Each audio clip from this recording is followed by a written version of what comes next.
Coucou tout le monde et bienvenue dans cette deuxième réalisation sur le thème de la Saint-Valentin. J'ai travaillé avec du matériel de chez Crazy Little Craft, donc je vous présente les deux planches de tampons que j'ai reçues. Voilà, plus le petit tampon cadeau qui a été glissé dans ma commande.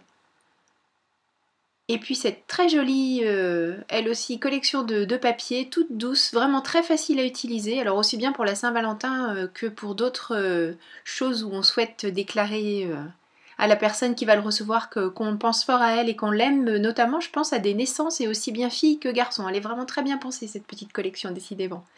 Donc moi aujourd'hui, je vais quand même faire une carte Saint-Valentin. Je vais utiliser un die pour réaliser des petites enveloppes, sachant que c'est très facile, vous voyez le dessin est très simple, on peut le faire assez facilement en découpant à la main. Et bien moi je vais faire ma paresseuse et je vais utiliser ma Cuttlebug pour découper tout ça avec mon die en forme de petite enveloppe. Des petites enveloppes, je vais en prévoir 3 que je vais réaliser toutes les 3 dans le même papier.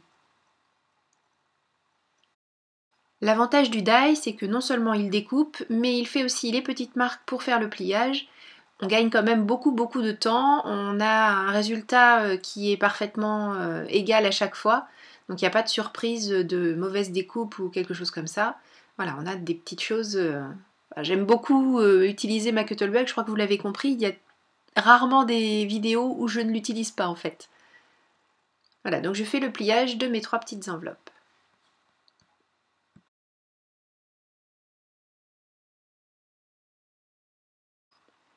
Pour découper la face principale de ma carte, j'utilise à nouveau un die, cette fois-ci le classique que j'utilise très souvent, à savoir mon cadre rectangulaire fausse couture.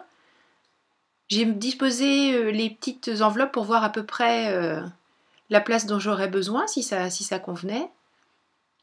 Je découpe le surplus avec mon massicot. J'essaie toujours de faire des chutes les plus propres possibles pour pouvoir les utiliser facilement dans d'autres réalisations. Donc il m'arrive de faire des découpes au ciseau un petit peu sauvages, mais la plupart du temps, j'essaie de faire des choses assez propres pour que les chutes qu'il me reste puissent être utilisées en sachant par exemple qu'un angle est droit. Voilà. C'est des repères qui sont quand même très pratiques. Je positionne à nouveau mes 3 enveloppes et je vais prendre une des planches de la collection qui reprend tout un tas de petits mots et expressions. Et je vais choisir parmi celles-ci, juste toi et moi, une belle histoire et je t'aime. Donc 2 de ces écritures sont sur fond vert et une sur fond gris. Comme l'intérieur de mes enveloppes est rose, là j'ai privilégié d'autres couleurs pour les petits mots que je vais découper. Je les découpe tout simplement à l'aide de mon réglé et de mon cutter pour avoir quelque chose de précis. Comme ces petits mots vont être posés à l'horizontale, pour casser un petit peu tout ça, je découpe une bande de déco qui est prévue aussi dans la collection de papier sur la même planche que celle avec les petits mots et j'ai choisi la bande grise avec les XOXO.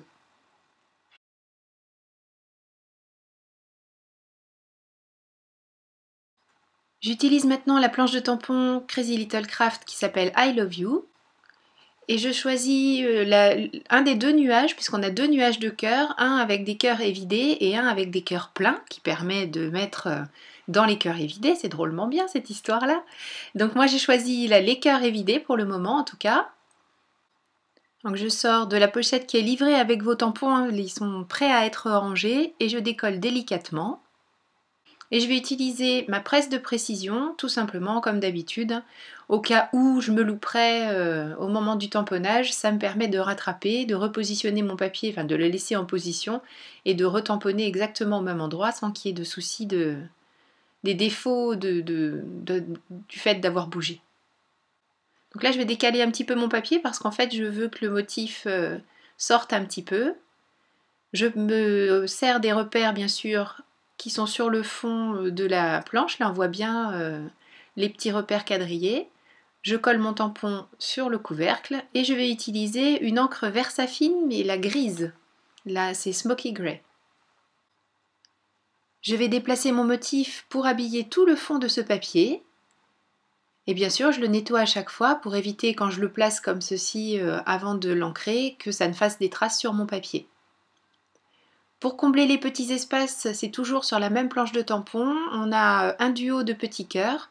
Donc je viens le tamponner là où je pense qu'il y a trop de place. Et ce double petit cœur, je vais l'utiliser aussi avec une encre rose et cette fois-ci avec les cœurs pleins pour venir remplir uniquement ces petits duos. Les nuages, je vais les laisser en gris évidé. Et puis les petits duos, donc je vais bien les remplir avec mon encre Spun Sugar de chez Distress. Vous voyez, donc je prends tout simplement cette fois-ci les cœurs pleins et je viens me repositionner sur les cœurs évidés et magique, du coup, mes cœurs deviennent roses.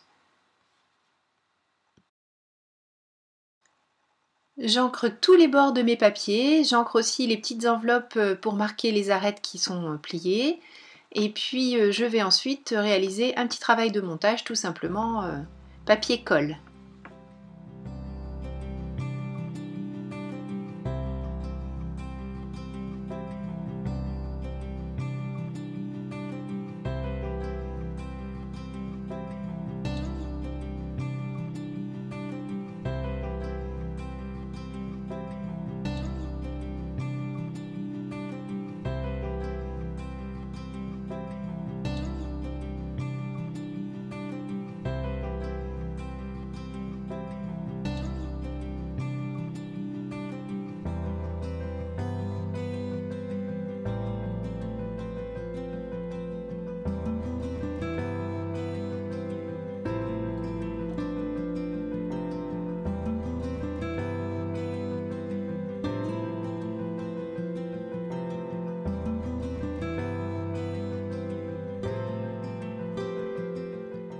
Dans la chute de la feuille que j'ai utilisée pour faire le principal fond de ma carte, je vais découper des petites pages à insérer dans deux des enveloppes, puisque ce petit papier a un fond quadrillé tout mignon qui rappelle un petit peu les pages d'écolier.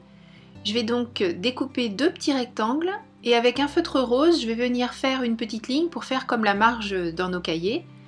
Et dans la troisième enveloppe, je vais découper à l'aide d'un die un cœur dans un ton vert. C'est bien sûr un des papiers de la collection.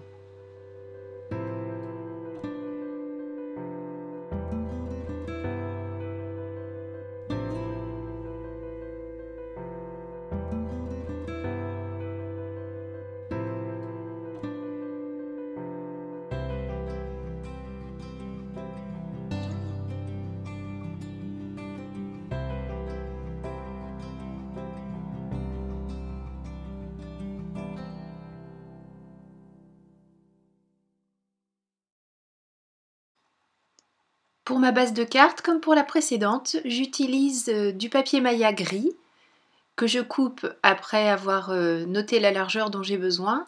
Vous avez remarqué que la petite bande grise sur le côté, je ne l'ai pas encore coupée parce qu'en fait, je voudrais qu'elle fasse toute la hauteur de la carte, y compris cette base grise.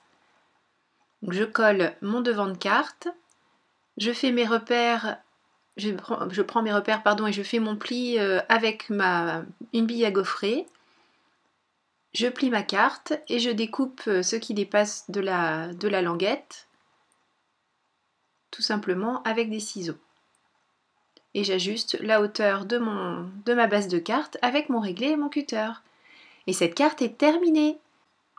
Merci beaucoup d'avoir suivi cette vidéo, je vous fais plein de gros bisous, prenez bien soin de vous et je vous donne rendez-vous très bientôt pour une nouvelle vidéo création. Gros bisous, bye bye.